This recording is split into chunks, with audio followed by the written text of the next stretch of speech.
Hi there, guys. Steve here G'day. from My Family Collects and Steve from Dragon Lord Coins. How's everyone doing today? Don't know why I always say that, Steve. There's never anybody sitting waiting. Yeah, I know. Raiders of the Lost Ark is on, you see. So Is that what it is? yeah, possibly. There's always something. At least there's something on. I mean, I don't know about you, but it's been a bit dire. Well, it's weird because it's bank holiday weekend, but everybody's not been doing anything for weeks, so it's hardly a bank holiday, is it? You know. No. It's a total disaster of a time. To be fair, Easter weekend. Got to see the kids tomorrow, which will be good. So I don't know if kids are watching just now. Amber says they'll try and watch it. But if they are watching, hello to Amber, James and Rebecca. Miss you guys so much. And I can't wait to see you tomorrow with all my Easter eggs and gifts, and even just seeing you will be great. That's one thing that's killing me just now, to be honest with you. We've got Ron here, we've got Fiona, Carrick Collects, and Ron M. G'day. So I hope you're all doing well. How are you all coping up? Keeping up with things? Keeping yourselves entertained? I sat out in the garden drinking beer, reading my Kindle there, everyone. It's lovely. So, yeah. Social as long as it will get beer, garden, you don't get arrested for it. It's in my garden, so fine. So, yeah. No, I heard there's been people getting a bit bothered buying non-essential goods. Well, so watching the local news just now, about half an hour ago, they showed you the M5, and both north and south M5 totally and utterly empty. Yeah. And it's just unbelievable. But yeah, we're in different times. Yeah. No, I'm quite enjoying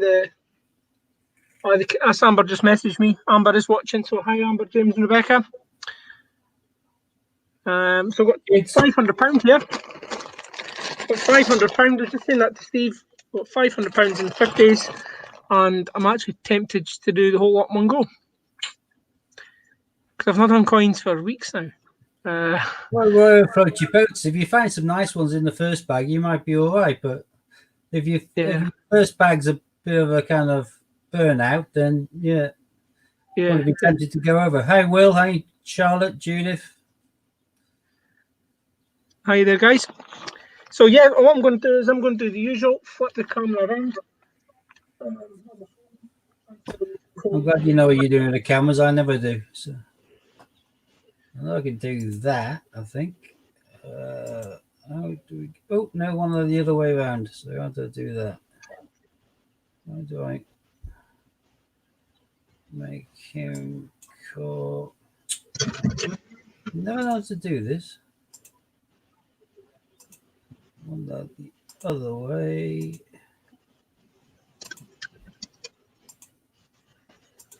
How do you make you big and me small?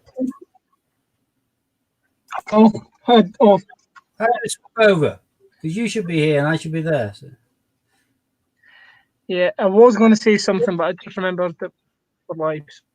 Can't say it. There we go. There we go. Sorted. So I could be annoying Jiminy Cricket in your ear. Yeah. All right. Okay. So this should work now. Usual story. Transfer over to my mobile. If it ever loads.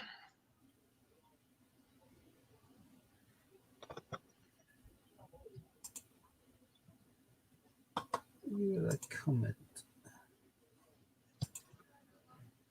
That's one thing I never thought about was lights. Oh. Fine. That's the duck, the StreamYard thing there. Don't you get rid of that? Makes it even bigger.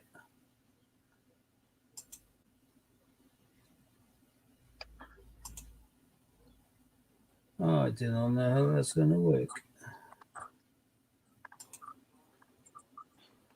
Go the other way around. We don't want that. Volume down on there. What I want either.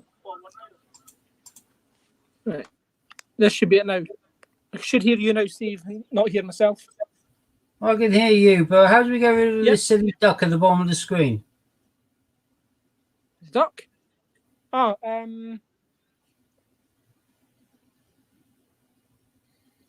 let's have a look.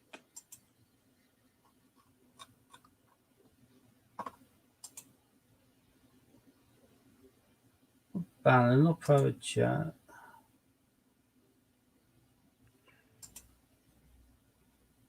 Is that it? No, that's not it.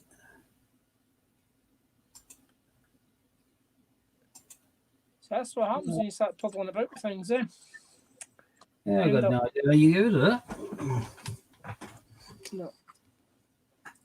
Click on the comments to show them. Oh, unless we just need to click it on and then get rid of it. Oh, there we go. That's it. Yeah. I don't know why I did that. It's like it's been refreshed. Yeah. There we go. Yeah, so Robin's got the Reapers on the go.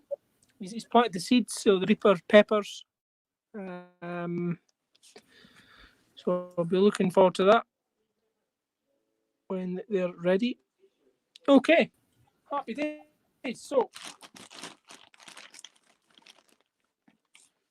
just let me readjust this slightly.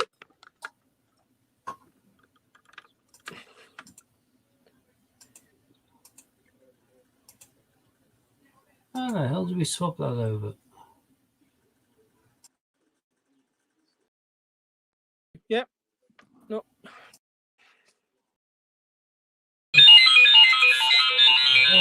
I'm trying to get you onto full screen and me not, but it doesn't seem to be working.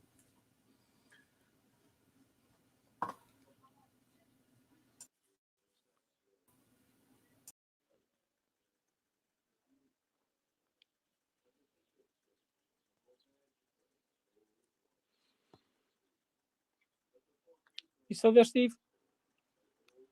Hi, Nanny Sue. Is Steve there now? You still there, buddy? Yeah, I'm here, but I don't. The only way I click on, I turn on to the full screen. I should be the small one, where your mat is instead. Why don't I have to swap me around on the screen? Hannah normally does that. Okay.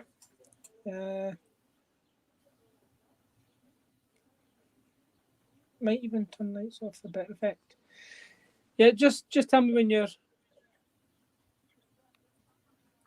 Well, fine, but we want to have your mat as a big picture for the coins, not me. Have a flick around and see whether you can change it so I'm small in that corner and you're the big mat instead. Hi, bud. Hello.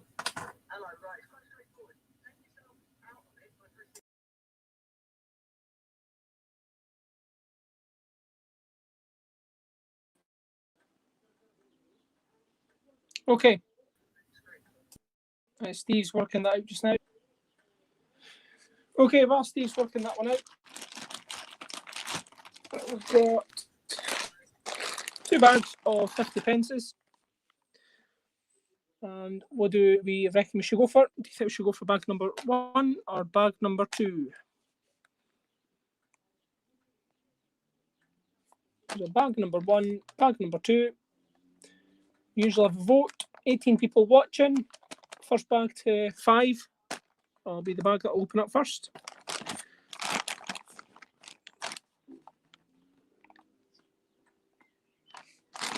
Ah, that's from the Pleasure Fairs, huh? From O'Brien's. Arbroath Pleasure Beach. Oh, happy days. So bag, we have got bag number 2, bag number 1, bag number 1. Platinum Gamer Movies, hello.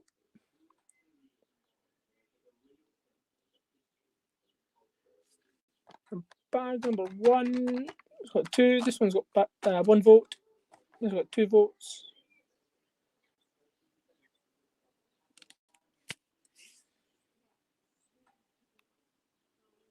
No, I've no idea what's going on. And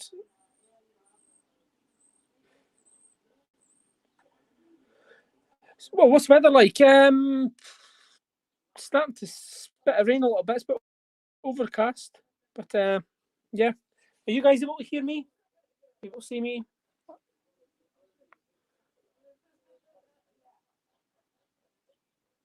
Right, okay, no problem at all. Bag number 2, bag number 1 wins. I'll just trust you, Robin. If you send bag number 1 wins, it's kind of glitched a little bit. Yeah, it looks like bag number 1 did win. There we go. So bag number 1 it is. So these, there's some sealed bags in here as well, by the looks of it. Yes, bag's got some sealed in it, some opened. And this one is from our local fair, O'Brien's Pleasure Fair. It's just in Arbroath, actually, kids. Arbroath Pleasure Beach. So that's from the Pleasure Beach. So they must have banked in Dundee. Okay, so support fellow. Yes, no, not coins. Same with ourselves. We just find that it's so hard to get coins just now. It's so hard. It's not the best actually, to be fair. Just bear with me a second. I'll make pop one light up. I normally set up with the lights, but I don't normally do it at this time. I'm just going to pop one light up. Should be two. Only be a minute or so to set up.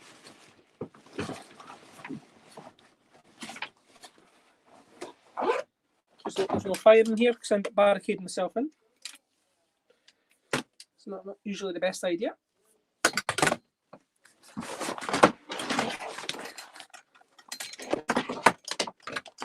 Okay.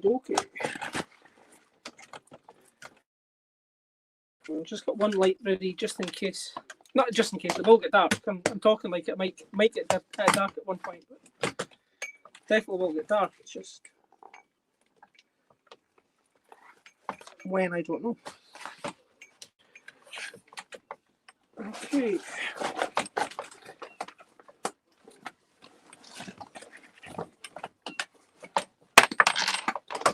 And there goes the 50 pence.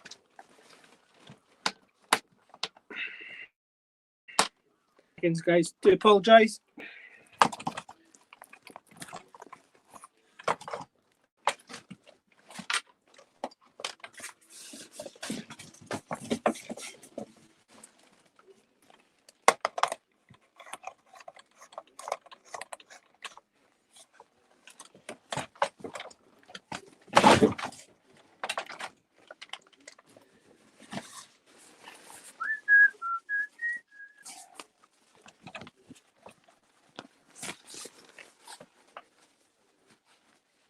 I hope you have all been keeping busy. Trying not to be too bored with things. It is a bit dire just now.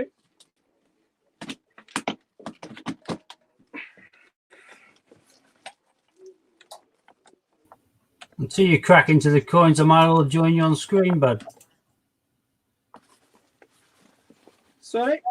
Till you crack into the bag, I might as well join you on screen. Something to bounce off. Yeah. Okay, how's that looking light-wise? Is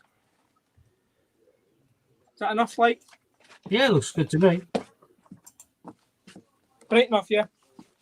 Yep, looks good. Good. I'll get a tan off this light. You've seen the size of my bulbs, haven't you? The bulbs for these lights. I beg your pardon? The size of the bulbs for these lights. Bulbs! Sorry. Yeah. Me and my hearing. Filthy now. Come on now. So that's me, all ready to rock and roll. Means business when the jumper comes off. Oh. Right. £250. Let's see how we go on. Yeah, I'm hoping that we'll get something half decent out of this because it'd be nice to start off. We've not done a hunt in so long. It'd be really nice to get some nice coins. Let's see what we're needing for the books, though. Usually a good start. So as you know, we've done a hunt. We've done a few hunts. Book number 1 That one was complete. Amber found the Kew Gardens. So we managed to get book number 1 complete. So well done on Amber. That was a 50p book number 1. Book number 2, all we're waiting on is the Kew. And book number 3, we're looking for the Kew. There is an insert missing there, but Kew Garden. We're looking for Olympic football, Olympic handball, table tennis, triathlon, Jemima Puddle Duck, and that's it. All we're looking for book number 3. So a Kew today would complete book number 2, which would be absolutely fantastic. I have absolutely no idea what just happened to the tripod there. Did it just start turning itself? There we go. I've been nudged it with my leg or something. Here we go. So £250. Let's make sure we have got full bags though. So we've got, it feels a bit light, 2, 4, 6, 8, 10, 12, 14, 16, 18, 20, 24, 25. So, in fact, faster than that. Just need to wedge this up here.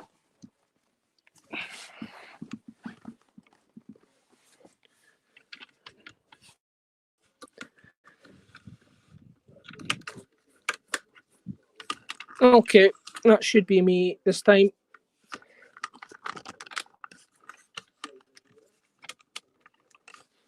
Okay, doke.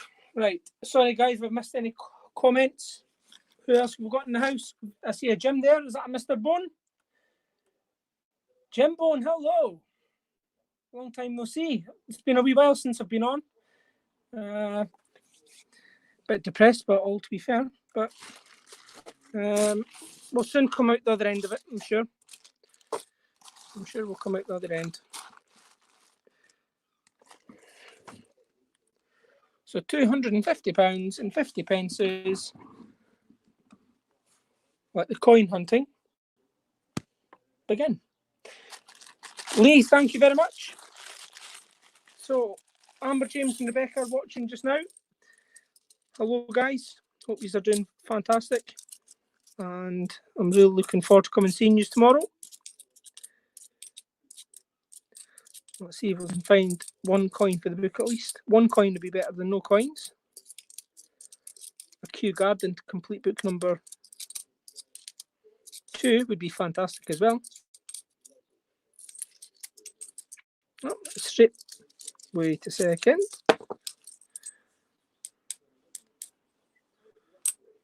Something sounded dodgy with that bag there. But any coin would be great, but I think we need Amber's luck. We need the kids' luck for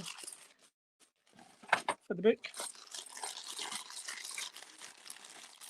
Yeah, Nanny Sue, they're not on, they don't have an account, so they won't be able to say hello back unless, Amber, you can drop me a WhatsApp message or a message. You drop me a message, it'll pop up on my screen.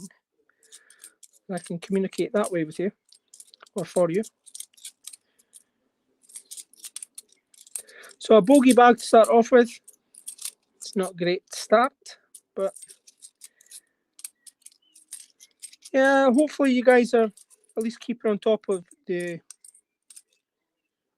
I don't know what you've been doing with your coins, or been trading or buying stuff off eBay, or, but I've been organising my coins and going through my Olympics, my spares, it's just been ridiculous to be fair.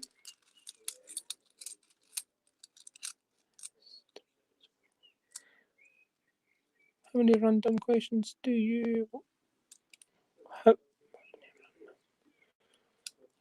recently? 2 seconds, guys.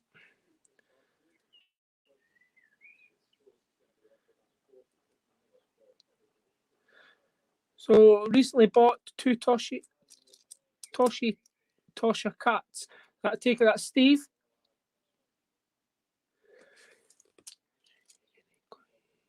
Oh, Nanny Sue. Yes. I was supposed to message you, and you're on my list to get in contact with. I just keep not neglecting to contact people, but yes, I did. Thank you very much. I'll show them in a minute or two, actually. They were absolutely fantastic. I've took plenty of photographs of them and showing them off that way. Okay, so a bit better this bag.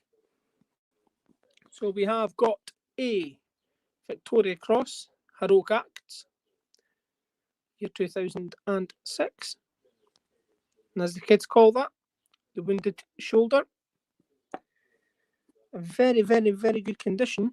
Public libraries, nice and shiny. Year 2000. And a Paddington at the Tower of London, year 2019. Nice. So the coins that Nanny Sue's talking about, I don't know why my laptop keeps doing this, but the comments disappear. They never update, so I'm missing everybody. Moira Coin Hobby, hello. I have absolutely no idea why this doesn't update.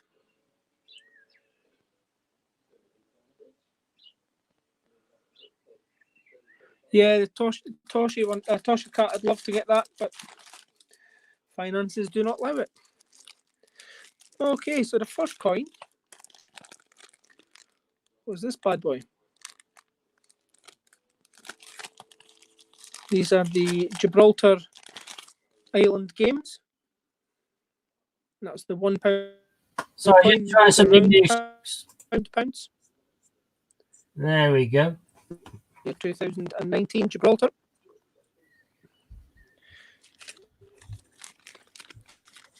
I got a few of these as well, dude. Sorry? I got a few of the pounds, only about two. Then I've been stacking up on the 50p's and £2. What are the Gibraltar ones? Yeah. Yeah, I really like them. Yeah, no, same here. There is the 50p. It's a sailing. Windsurfer. Is it Windsurfer? So it is. Windsurfer. This is the Island Games. And then the £2 coin. Cycling. I love that one. That is really smart. Yeah. All the different segments. So when you say stacking up, I mean, how many are you talking about? You stacking up on? Well, I've got these so far, and I've got a lot more in order. Yeah, cool. I think they're going to, potentially be a really desirable coin in due course. So yeah. I think I'll probably have 15 50s, only a couple of the pounds, and I don't know, probably about 15 of the twos as well. Ideally, how much would you have? Well, I was going to lay my hands on really, because I think they're desirable and they're a really good-looking coin. I have seen a picture of them as a full set, including like all of the small coins going up to the £2 coin, but I've never seen one of those knocking about yet. So I don't even know if they'll actually make those sets, because bearing in mind the date on the back of them, I can't really see it as likely. They either exist already, in which case they should be for sale, or they don't. Yeah. No, it'd be good to get the full all the denominations. That'd be quite cool. But yeah, I'm really happy to get them. So Nanny Sue, thank you very, very much for them. Thank you very, very, very much. I do like my territories, as you know. So, yep, that was a bogey bag again. So what do you reckon then? Do you think they're going to release any coins this year at all? Yeah, they've got no option but to do the dinosaurs. I meant more for circulation. Do you think they'll circulate any coins at all? or is that it gubbed? Oh, it's difficult because now all the shops are trying to use cardless payments, so they don't want cash knocking about. I can't imagine them releasing any definitive coins. The £2 coins they haven't released since 2016. The Olympic they would have released, but they've already announced now that they will not be releasing, which is why the price of them went skyrocketing because everyone realised you had to buy the year set to get hold of them. Yeah. Yeah, they have committed to another 7 million Brexit coins, but they may have public opinion shift to say, bugger Brexit, why didn't you do it for NHS instead? Yeah, no, the NHS, they should be releasing one in 2023 for the 75th anniversary of the NHS. Yeah, they might need to do one now as in a grateful country. Yeah. COVID-19, something like that, because Benjamin. Yeah, like key workers or something. It's not just NHS as well, though. It's all the key workers that are keeping the country moving. Well, the NHS are the front line, but there are, from the people who work in nurseries to the people who work in the shops to, there's a lot of people out there that we don't even realise that. Oh yeah, all the truck drivers, all the bus drivers, all the front line, the infrastructure. But NHS definitely, some kind of key worker would be nice. That would be a nice coin. So we've got another tower. So what was that? Carrick saying, do you think they will mint the rest of the Brexits? Yeah, you just answered that. Steve just answered that. It's one of those ones where will they release it?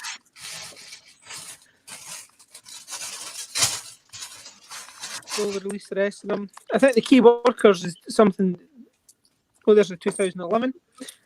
Key workers would be fantastic coin. That'd be much appreciated coin. But to do it specifically for the NHS is possibly not.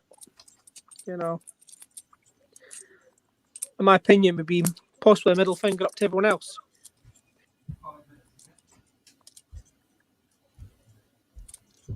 Because no one's getting any extra pay for it. The people who are serving the people, if you're a bus driver, then you may or may not have someone get on your bus who has got COVID. But if you're an NHS worker and you're walking into a COVID ward day after day after day after day, then it's a little bit different. Plus, the infrastructure is kept going by the country by the much wider key worker community, but it's the NHS who are potentially saving lives. So I've got 2011 here. Let's go. What do you reckon? Table tennis. You need table tennis. Be table tennis. Table tennis. Right. What do we need? Football would be great. Triathlon. Yeah. Handball. Table tennis. Table tennis, triathlon. Anybody else reckon? What do you think? Archery. Yeah, probably Bocky, no matter luck. Don't be canoeing.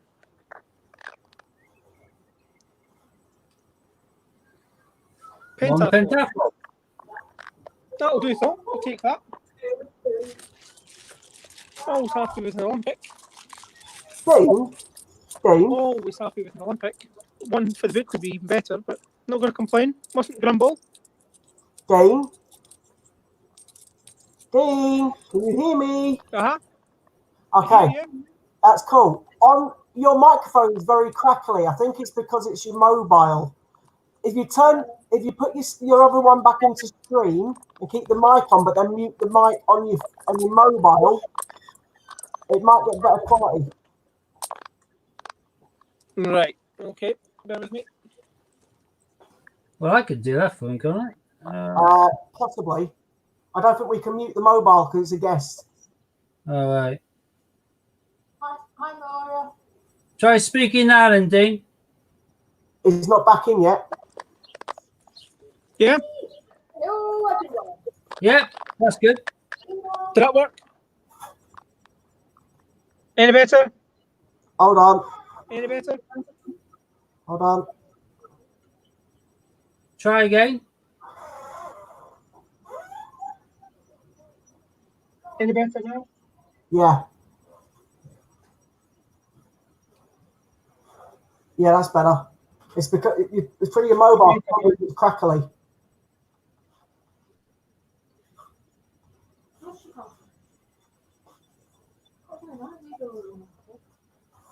The only problem is if I turn the sound off on the mobile.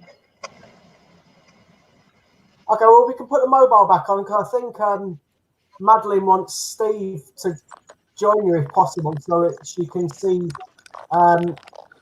what he's saying.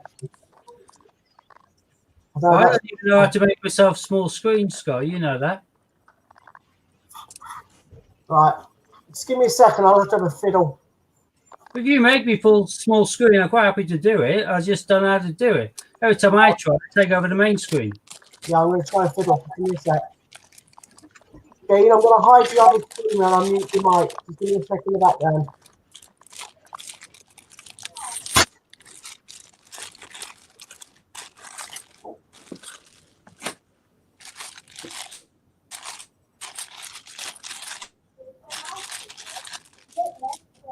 There's all three of us.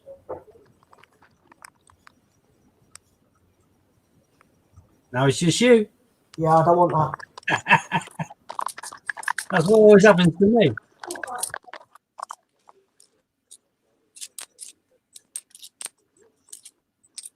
Hannah always seems to manage it easily. I don't know how she does it.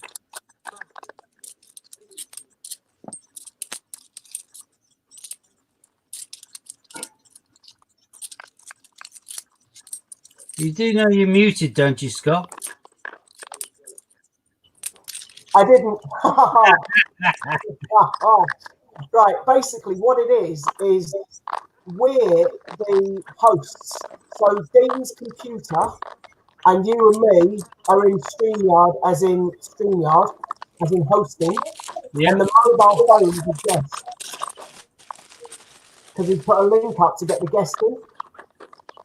So gotcha. It automatically puts the host as the main screen. So if I put me or you in,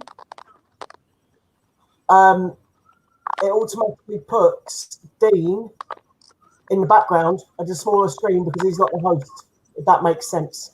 Yeah, it does. I'll try it again now because I think he's now left. If not, we can just do 50-50 screen split. Yeah, we'll have to do it that way. Is that any better? Yeah, for you. Yeah, there we go. So you can fiddle with the coins, and I can try and speak for Madeline. Although my accent must be a nightmare to try and lip read. Leon M is almost at 100 subs. If you'd like some support, if you aren't already subbed to Leon M, if you could do so, that'd be great. I'm sure he'll sub back. Share and share alike and all of that business. Okay. Christopher year 2013. It's a charity coin. Paddington at the Tower. Paddington at St. Paul's, year 2019. Sherlock Holmes. Elementary, year 2019. And the Tale of Peter Rabbit, year 2017. So one Olympic. One Olympic modern pentathlon. Take the Olympic all day long a bit. Still something for the book could be good. I don't have the kids' luck, so. Well, I'm hoping you get at least 2 Olympics, which means you still got one more to come. One coin to add in. Yeah, so your days, how your days been spent then, Steve? Much like I retired. Bit of this, bit of that, bit of computer, bit of watching world news and a bit of box setting and snoozing. Snoozing, definitely. What you mean by Today I that? sat out in the garden reading a Kindle for a few hours with my daughter. She was reading the book. I was reading the old electronic book, Kindle, in the sunshine, getting a bit of vitamin D, which is quite nice. There we go. Here's some more coins here. Yeah, I saw Jeremy Fisher there. Okay, that was sitting on the mat from before. Victoria Cross medals, 2006. Mr. Jeremy Fisher, 2017. Benjamin Bunny. Oh, I hate another public libraries. A Boris. Another public libraries. Oh, sorry, I thought you meant dictionary. Not the Boris. Sorry? I call Johnson's dictionary a Boris now.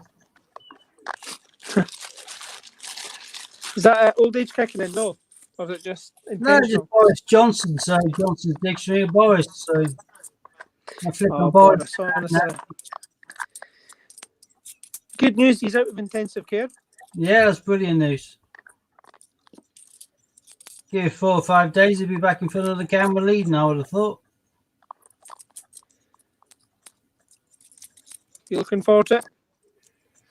Yeah, I think he's been doing a sterling job so far. Although, unfortunately, today we're only 20 shy of 1,000, aren't we? So.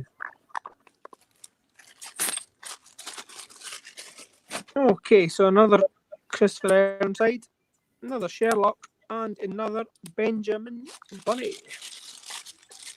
These bags are just bursting. I mean,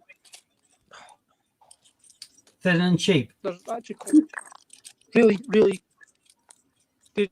I was about to say something about it. They're very bad quality. Yeah, they're very thin and cheap now, aren't they? If I get one of the old-fashioned hard plastic ones, I keep on to it now. So. I noticed that there was one set of bags that I got. They were biodegradable bags. Oh, that's good. Yeah, I've seen them. They're quite cool. Biodegradable, which is fantastic. Yeah, the bits of plastic holding my fork cans together is now biodegradable as well. So I used to always cut all that up, and so there's no holes, so they couldn't be used to, trap fish or birds. I used to always cut it up with scissors before I binned it, but now I can just recycle it. Yeah. Biodegradable question. Yeah, I bought both of them today. I bought the Harry and I bought the Ron. So the deer and the Jack Russell. I've been waiting for the Patronus for Harry Potter for a while. So I've missed all the questions, comments. They're Funko Pops. Something's been sent. Like the hot sauce is fermented or not fermented, and wants to know whether you're allergic to any food. No, I'm not allergic to anything. Just penicillin. That's the only thing I'm allergic to. Amazing how many people are. Hope we don't put any penicillin in it. But that'd be fantastic, Robin. But yeah, no, the biodegradable bags make sense for the sealed bags that you get from the bank, the ones that you can't reuse again. But the ones that you can reuse, as long as they don't affect the quality of oh yes. Oh, that's a good find. Always happy with one of them. And the 2016. You're waiting for that. We're looking for a Jemima, so hopefully there's a Jemima in there somewhere. Yeah, I've got a horrible feeling it's going to be a Team GB though, or Battle of Hastings.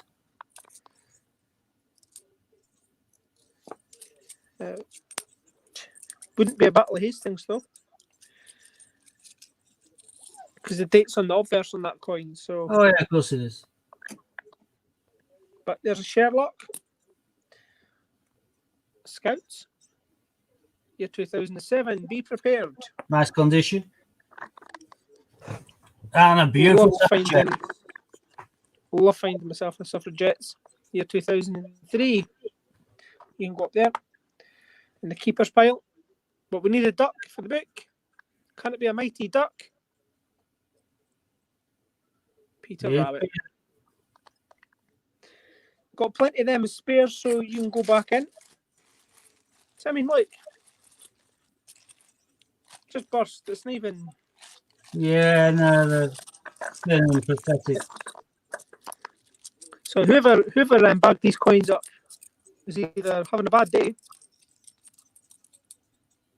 and lost their rage with the... I don't know, they put in a suffragette for you. Yeah, suffragette's always a good coin to find. Always love finding me one of them. Been ages since I've done. Gives me a bit of hope. Gives me a wee bit of hope that does. Because it's when you go through a bag and you're like, oh, somebody's been through these. No, I rate the suffragette above your modern pentathlon. Sorry? I rate the suffragette above your modern pentathlon. Definitely, 100%. Yeah.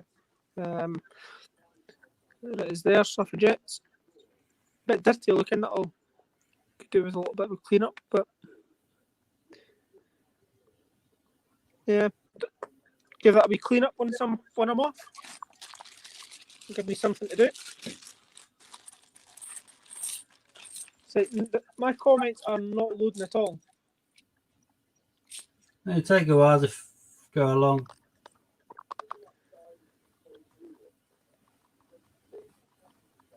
Who's the last person to comment on your screen? What, just now? Yeah. I've got 92 coin seeker. Okay, well, they went finished here.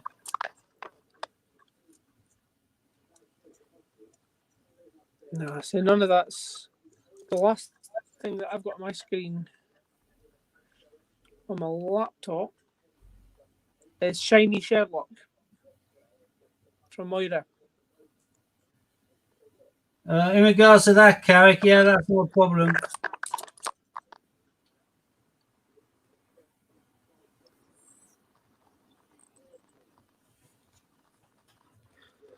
Okay.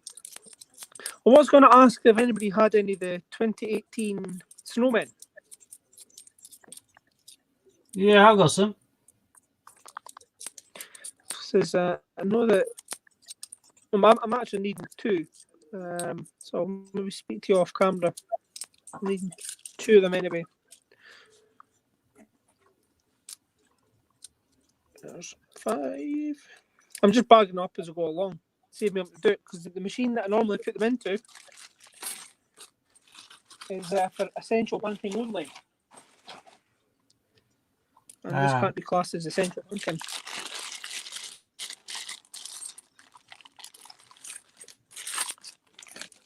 So one of the coins, Moira, that'll save you having to do a trade out for it. Moira was looking for one of the snowmen. Needing one for myself as a spare. So, if anybody missed it, my last live, I got a Gruffalo, a circulated Gruffalo. Yeah, I gather I got a Jane Austen on one of my £2. What's the odds? I know, I mean, where are you? There's the book. Here it is. It was one of my last lives.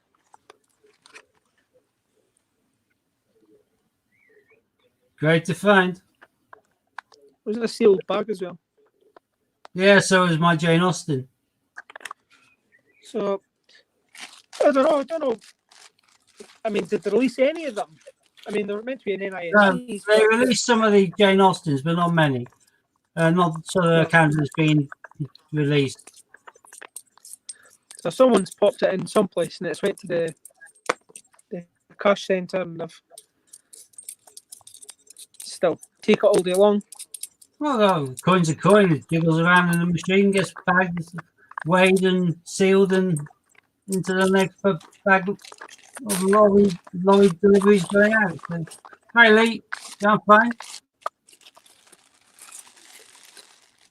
Yeah, I'm sorry, guys. I'm getting 0 comments. So if there's anything important, Steve will relay it, but I'm getting no comments at all. I don't know what's happened, but I've got no comments coming through YouTube at all now. So no idea what's going on. You looking But at YouTube? I'm not going to sit and fiddle about with it though. Because I'm not even going to sit. I've done that. Well, I had problems with the internet before. Where I am just now, I wasn't getting any internet at all.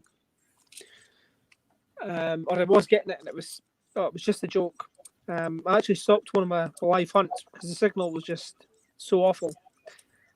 I'm not waiting to sit and do that again. Just sit and fiddle about and everyone's waiting whilst I'm fiddling about. Yeah, no, they representation released about a couple of thousand, I think, of some Jane Austen kind of centre or something, but not so many as their classes as being put into circulation. So. We have got a coin here, an IRB. No date on the obverse. So it can either be a Kew Gardens WWF or Steve? Battle of Britain? Commonwealth Games? Oh yeah, Commonwealth Games. Hey, WWF. Tiny. Take that one all day long. Nice to go to Suffragette. Yeah, they're nice coins to find. It's a pity it wasn't the Kew Garden. It would be nice to complete book number 2. That everyone would like a Kew Garden lift just now because we're all a bit staring at the balls. What's it like in Holland just now, Robin? Same as over here. Yeah, I'm not sure if the lockdown's as bad or it's worse or. No, I think it's similar. Netherlands have got quite a steady. It's around Europe like the rest of us, isn't it? So I think if we're getting the weather, it's fine. You know, because if you've got a garden, you can get outside and the kids can get outside. That's the most important thing. But you take you give. Holland's on to over 2,500 deaths. 2,500. 2,500 plus, yeah. So what's it like here? It's higher here, isn't it? Oh, we're just a few shy of 9,000, no? Jeez. We went 980 today. 980 today, the highest we've done, and that's higher than I think any daily total that Italy or Spain had. Yeah. There's a Benjamin Britten. Yeah, the death toll, I mean, it is a bit on the depressive side when you're seeing how many hundreds of... 2006, Netherlands 2005.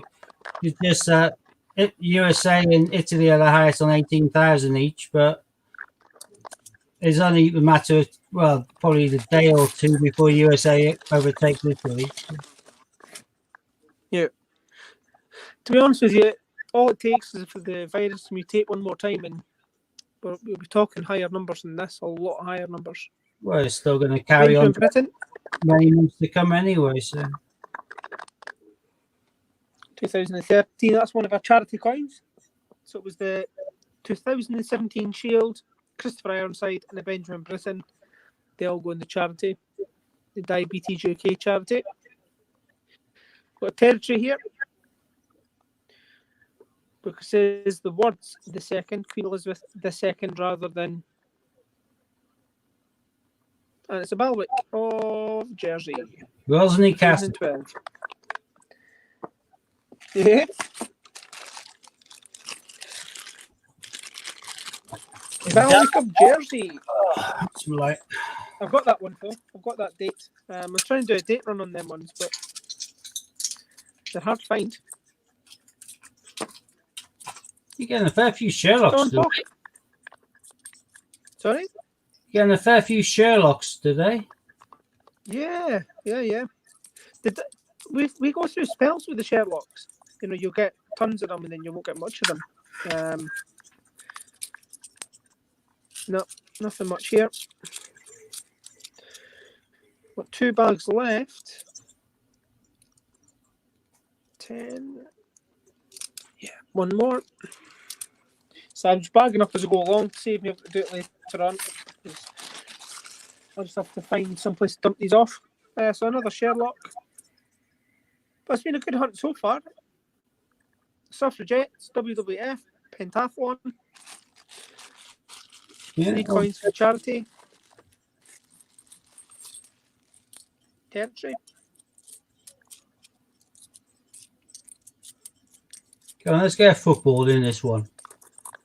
I know, football. Oh, I went through the spell where I had the three in the same day. 3 footballs in the same day, which was fantastic. But a nice shiny, and it's a shiny shield. Nah. Last bag. It's all down to you.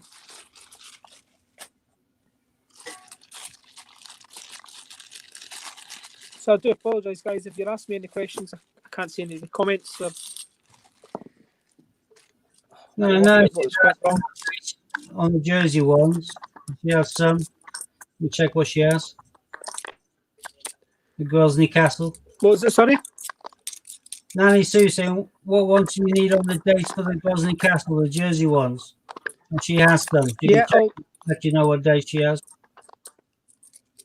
Yeah, I'll have a look at the dates. I'll have a look at the date run, and we'll get back to her. Much appreciated. That's a 2012, that one is. I know I've got a good few of them. Okay, so that was a Victoria Cross, the medals, and Paddington at the Tower. So as good as it got was as follows. Territory, year 2012. Balkan Jersey. Year 2011. WWF. It's my favourite coin. It's been circulated anyway. Yeah. A nice dirty but soon to be clean lady. Suffragettes. Year 2003. I was waiting on you biting there, Steve. But No. Modern Pentathlon. Year 2011. 2 Christopher Ironsides for the charity, and 1 Benjamin Britten for the charity. So need to get them in the jar when I get back up to the Honey Monster. I'll need to. Oh, he's asking how the Honey Monster is. Who's asking? Lee. Lee Saint. Yeah. Yeah. The Honey Monster. I think he's fine. He'll know that we're on, but I don't know if he's in the background someplace. But yeah, I think he's doing fine. I've not seen him in a few weeks since the ban, the lockdown, because my mum suffers from health problems. They're having to self-isolate. So it's the same with my son James. He's asthma, so he has to self-isolate as well. So bit of a for people who can't get out and about, it is a shame. Don't think we appreciate exactly how it affects people. Like yourself, Steve, you're out and about. Imagine you couldn't get out of the house at all. I haven't been going out unless I really have to, but when the government tells us, stay home, stay safe, protect the NHS. So. Again, if you stay in the house, then it's mentally, it has a horrible effect mentally on people. I'm a bit of a sociopath anyway, so I'm all right. What was that? I'm a bit of a sociopath anyway, so I'm okay. Yeah, so that was that's an alright hunt, that one. Not the best, but still, 4 coins that we're going to keep back anyway. Never throw my territories back. Always quite handy for trading, if anybody wants to trade out. I would say that's a pretty good hunt, to be honest. Suffragettes is fantastic to find. Yeah, that's got to be top of the shop, hasn't it? I don't know. I do like the WWF. It's my favourite coin anyway. It was mine until Newton came out and Newton jumped to WWF. But for desirability and hard to come by and value, it's got to be the suffragette. Well, actually, Pentafel is actually the suffragettes. It's just hard. I sell the suffragette for more than I sell a pentathlon.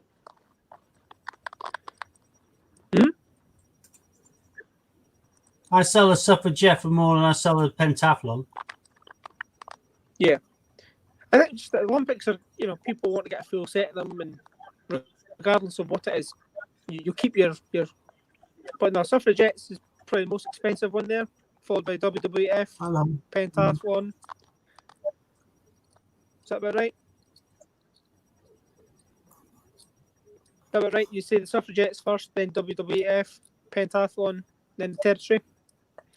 Well, yeah. I kind of don't agree. I think the suffragettes is a nice one. No, so that's top of the list. You said suffragette first. But I would say Pentafel before WWF. There's less of them than there is WWF out there. There is, but I know what I sell them for, and I sell the WWF for more than I sell the pentathlon. Fair enough. Well, you're the guy that sells them.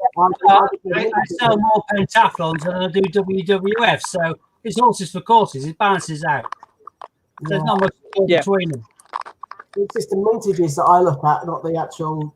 But you obviously know the values of the coin, so you're best placed to say the ones that are worth selling and keeping them all because you do sell them. I just know the mintage figures, if that makes sense. What's worth selling and what's not? I mean, I'll be keeping all these 4 coins, regardless of what their values are. People for the Grosvenor Castle isn't particularly rare. Some years are particularly rare from the Channel Islands, and I think one year they only made something like 10,000 coins, which makes it particularly rare compared to the others. But any territory is going to be a much lower mintage than anything made in the UK. Yeah. So any territory, I'll keep them. Any Olympics, I'll keep them. So. But these two here will definitely. It's like the Milner's these Tower. Are harder to find. Yeah, the Milner's Tower, which is the Isle of Man, one of the Isle of Man 50p's. Some of those are quite rare mintage or kind of proof years, and you can see an individual one of those going for 18, 19, 20 quid. Yeah, that's Milner's Tower. You can get some of those, depending on the year, they'll sell between 13 and 20 quid each. So it's not something to discard back into the bank. It's something to always keep on to. In fact, there's 2 there. 2008 and 2014. That's my 2 Milner's Towers in book number 3. Give me 2 seconds. The last few I had a look at, because I was interested to see what they sold for. I haven't cleared them out of my sold list yet. So if I go on to my watch list and what they went for straight away. Status ended. Okay, so Milner's Tower, as just mentioned. 2007, this one sold 3 days ago, 20 quid. 2006, 13 quid. 2005, £13.50. And that is the basic Milner's Tower 50p for the Isle of Man. Yeah. That's why you don't. So infinite valuable then. So that was what, 5, 6, and 7. More common may a lot more, but certain years will go for a lot more money. So they're all worth keeping on to. And again, with the Isle of Man, it's quite often depending on the die number as well. You'll find a die number on the Milner's Tower to the bottom left. They're normally AA. But you all get AB and so on and so forth. And again, people who are collecting these fervently will go for the specific dies and they'll pay big money for the rarer dies. Sorry. The speaker on this phone is crackling. The die number, i.e. the kind of minting kind of stamp. Yeah. When we do it for when they've struck as many coins as they can before the actual, nice images started to kind of get a bit blurred and they replace the die. The first dies they'll use is AA, then they may use, say, AB. So it's just the tiny kind of initials in the bottom left that will be different on the entire kind of minting stamp. But depending on how many they made and how many the needs are made using each Stein number, depends how sought after they are. Yeah. So there's my 4 coins in. I'll be keeping hold of them ones. Yeah, I think I'm going to keep hold of my 250. Keep the other 250 for another hunt. What do you reckon? Bat out now. Yeah. It's definitely a time for rationing with coins. If you're lucky enough to be able to get to a bank or building society legitimately on necessary travel, and you can change some over because you've got somebody who's willing and able to do so, then brilliant. But the majority of us are probably stuck at home and we cannot change, which means we're rationing them out now. It's just going to get harder because the lockdown is only going to be extended. Yeah. No, it's I hard, expect they're hard to get. They were hard to get. week to cover the entire of April. Yeah, I've exhausted pretty much everywhere that I possibly can get them. I've got a couple of, as I sent to Steve, I've got a couple of out the box places, but that's it. I can probably ring up Metro and maybe be able to get them to agree another collection, but in reality, am I legitimately going there? Next door's Marks and Sparks. I can say I'm legitimately going for food, but the side trip into the bank is unnecessary. I shouldn't be doing it. No. Have you gone some? I mean, the places that I'll be going that I'm thinking about going are places that I'd be going anyway. So it's not. Well, if they've got them, they've got them, then happy days, crack on. Because you'll be one of the few people who can do that. So that's good. But aren't you technically a business, Steve? So isn't it your livelihood? Technically, I'm not, because technically I haven't been asked to do anything about that yet, really. I was going to say, if it was your livelihood, then you've got a reason to go to the bank, haven't you? Well, it is, and I can always say that. So I can always get around that, but it's a case of everybody doing their bit and pulling together, and if it's unnecessary, I shouldn't be doing it, really. So, and anybody can self-legitimize something in their own head, but when you put it down as in black and white, is whether you should or shouldn't, or need or needn't. And if I'm only tricking myself, then there's not much point doing it. So. No, that's it. It's trying to be sensible about things, I'm not going to every day looking for coins. That's just been daft. Like today, I knew I had the coins sitting, so I've kept them aside, and I'll do the same. I've got to watch as well, because if I catch the virus, I've got other people close by who would be directly affected by that, who are of an age or have health conditions that they can't catch a virus. So we all need to be careful and sensible. It's not what I do that I worry about. It's these people who are going about not caring, not wearing masks, coughing and sneezing, and not cleaning up. These people are the ones who should be getting cracked out on. These are the people, Well, I see my fever season to kick in. I see my mum or my in-laws once a week, and that's from a distance away. I won't go into their house. I won't talk to them. It may be in the back garden for 10 minutes, and then I'm out. And that's if I'm dropping around, groceries and stuff. It's not worth it. Like you said, not so much yourself. It's whether you can inadvertently pass something on to somebody who may suffer and potentially die from it.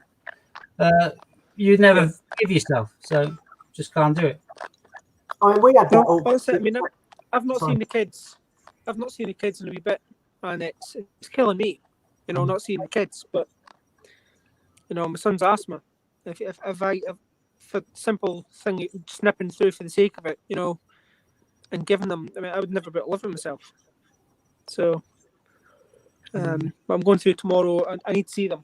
I can't not see them, and I can't have them either. I can't have them over at my house because I share a house just now, and mixing people who are vulnerable is not a good idea either. It's tricky. It's tricky for everybody, and I think that's going to have a negative effect on people's mental health. People who might have been, tinkering with problems are going to find they're going to once the GPs open up again, there's going to be a lot more people with mental health problems, in my opinion. Yeah, there will be. Because if you're kind of feeling a little bit down before, and all of a sudden you're locked up and you're used to going out every weekend to your pals and going out drinking and going doing this, and it's all stopped. Isolation is only going to magnify things, yeah. So there's got to be more. There's got to be something done through the NHS for supporting people. Because as it stood, if you do suffer from mental health problems, I do. Don't mind openly saying that. Not enough done. Full stop. You go to your GP. Oh, sorry to hear that. Here's a tablet. That's the support you get. That is it. Top and bottom. That is all you get. That's all the support you get. So there's got to be a bit more done for more people, because there's going to be a lot more people. Got some spare money, Steve? Invest it in these companies that sell antidepressant drugs. Get some money invested there. Donald Trump, he invested in an anti-malaria drug company, and apparently, he's been touting this company. They reckon it kills the coronavirus. So, if he has a choice of which drug they're going to use across the board in the US, he's going to use the drug that he's got money invested in. So, well, he already mentioned hydroxychloroquine a few times, so hydroxychloroquine, I think they call it. But the problem for that is that it's now becoming really hard to get in places like India and Bangladesh, where they regularly use it. A lot of people will buy it themselves in order to stave off the effects of malaria or lupus and things like that. And now they're finding it hard to get because it's being pulled across by the foreign market with more money. The US and Europe. Thing is, people are happy to jump on any kind of snake oil kind of cure they hear about. So people throw a word about it, and people will just, panic buy everything to do with our word, like we found with lots of things over the last 3 weeks. I'm not quite sure how it stands publicly, how it looks with Donald Trump owning a percentage of a company that are a way to make billions. Yeah, if he's mentioning that he's heard that there's some good effects from hydroxychloroquine mixed with Paliodrin or with Z-Pak or erythromycin and antibiotic, and they're taken in combination. These things are the actual kind of chemical name, not the trade name. Mm-hmm. The trade name he'll have. One of his firms might have money invested in regards to one of the particular trade names, but not the actual chemical combination. No, because the chemical, it's like paracetamol. You can't have to necessarily come from any firm he's connected. Yeah. But I mean, if you're president of the US and you had to decide which drug you were going to back, you'd back your own drug, wouldn't you? You have a financial interest in the matter. Of course you would. Well, referring to is rather than people saying we need to wait all this time for a year for vaccines and things like that, or 6 months for testing. There'll be nobody left of the wait. For testing and trials of other things. He's saying there's established drugs on the market which have been around for decades, which have got all of the seals of approval, which are happy to be used with no bad side effects. And these things are available on the market now, and that is one of them, and it may help. Then people will jump on it, but on the basis that it's already been tested and gone through all the rigmaroles, all of the actual high prices for repaying back the research has already been repaid, and it's gone down to being like a staple. Like diazepam costs next to nothing. When it first came out, the trade name was Valium. Valium obviously had a lot of money invested in the research and development of the drug, which is why when it first came out many, many decades ago, it cost a fortune. Just like lots of drugs now cost a fortune. But after 10 years of licensing, when the prices then drops dramatically, they then cost pennies. Yeah. The ones he's talking about have all dropped in price, so they only cost pennies anyway. So he's got an investment. He's got a financial interest. He's going to back his own horse, isn't he? So because I certainly would. I know I would. If it was my horse, I'd be right on top of it, flouting it. But again, maybe it's just me, but I think the lockdown was too slow. We've seen what it was doing to Italy and stuff like that. I think the lockdown was far too slow, and there's not enough. They talk about social distancing, which is great. It is working. It does work. It's been proven that it is slowing it down. But it's social education that's needed. Yeah, I think you'll find that from day zero to educate people how to wash their hands and how to protect themselves. Yeah, Dean, I think you'll find that from day 0 to day 50 deaths, and then the implementation of the lockdowns, I think we're on target, if not earlier, than both Italy and Spain. Mm-hmm. Yeah. But it's all down to stats, and stats will tell you whatever you want. Stats, yeah, but we are an island. You present stats in the way you want your answer to come out, so you can always make them say whatever you want. Yeah, I mean, stats, we should be all the same thing. So. Yeah. You look at the percentages, yeah? Scotland, we're lower than England. But we are further away. Spread out. Sorry? You're more spread out. Well, we're more spread out, but also we're further away. So, for example, London's got the highest, isn't it? The highest areas, because you've got Heathrow, and, it's the capital. High population, high chance to spread. We're more spread out. You're right, but ultimately, Britain's an island. So it's not like you just walk over the border. It's all being controlled that way. We're quite lucky. Britain's very lucky we're an island, because if we weren't an island, it'd be a lot worse. But I think social education is the way forward. I think there should be more to do with actually showing people how to different things to protect yourself, protect your family, friends. A 15-minute ad way out of from this the government. Testing's the only way out of this. They need to have the antigen test so they can show whether you've got it, whether you've had it, and whether you're immune to it. And that's the only way to move forward towards waiting for the vaccine. Apart from that, we're all buggered. That's the only way forward is testing. Accurate testing, definite. Yep. But it's how much the testing will cost, though, isn't it? Well, the testing is a necessary evil, and it's going to cost a damn sight less than putting God knows what percentage of the population on furlough and paying 80% of their wages. Yep.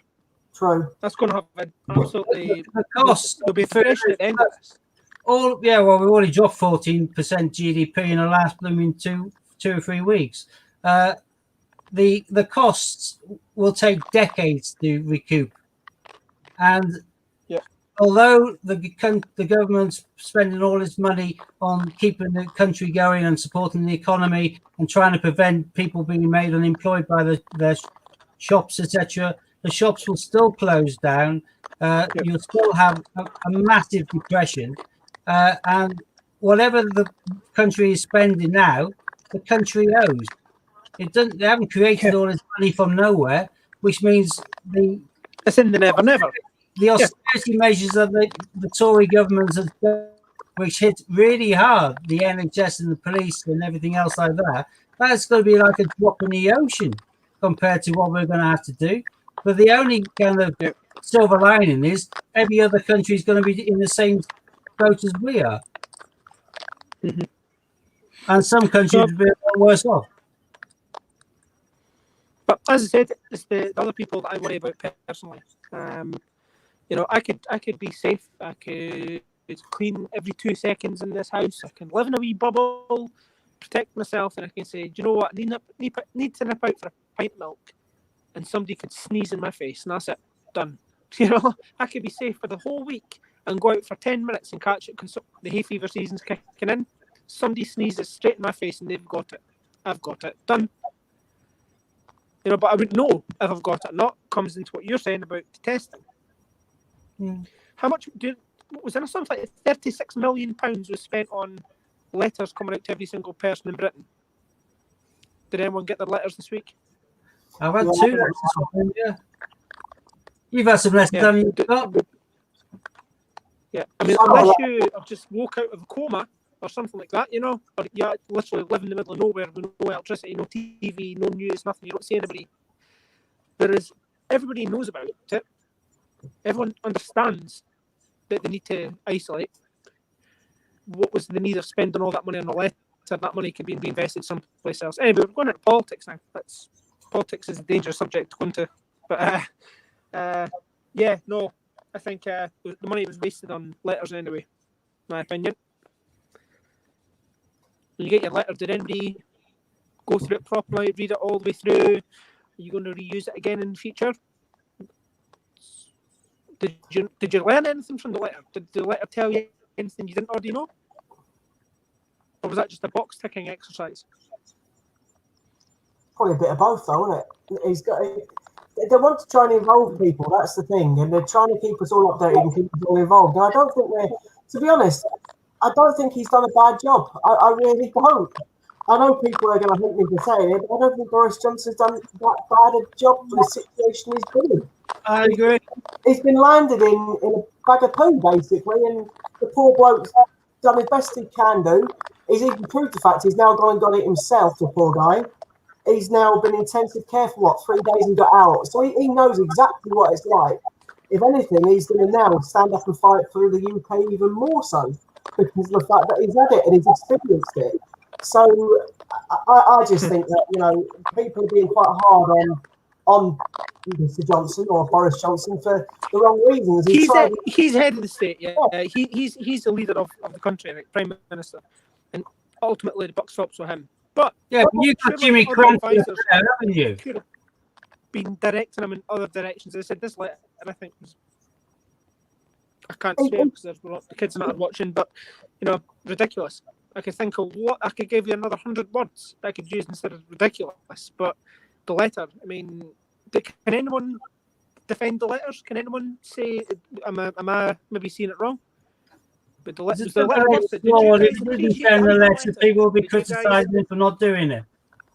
The letter was to show the fact that he's caring for his people. The people that he is looking after and supporting. The letter was there just to try and put a personal touch on the fact that he knows, he feels what we all feel, and I don't disagree. I think he's doing the best he can do in a bad situation. He kept the place open as long as possible to try and keep normality as much as possible to stop people from going insane.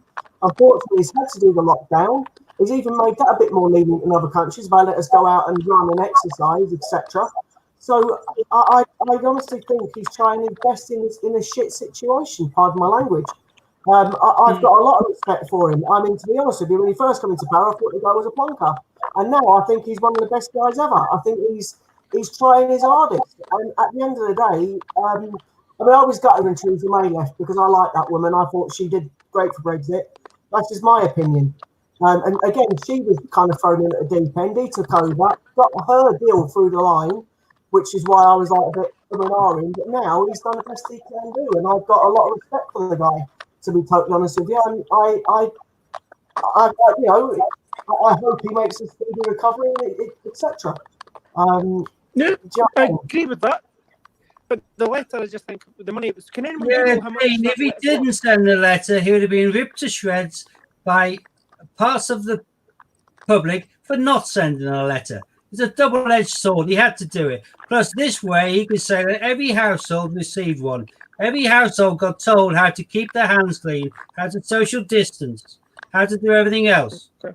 And if he didn't we'll wait another couple of months and a delay for testing. Testing kits, all that money could be invested in testing kits that could be put out. I get you. It's all opinion. It's all opinion. There's no argument. Ultimately, I get that argument, but facts are facts. Dean, I agree. I do think the money could have been spent on rather than a letter. It could have been spent on medicines, on testing kits, etc. But if you were in his position and you get people that, unfortunately, as Will's pointed out, still been going out, still been chatting to people, still been going to parks, still been spreading things that they shouldn't technically be spreading, right? Then he's got to send a letter out. He's got to make a stand. No matter how much. When did your letter come out? Does the letter not just back up social distancing more from legal powers than anything else? You had your letter.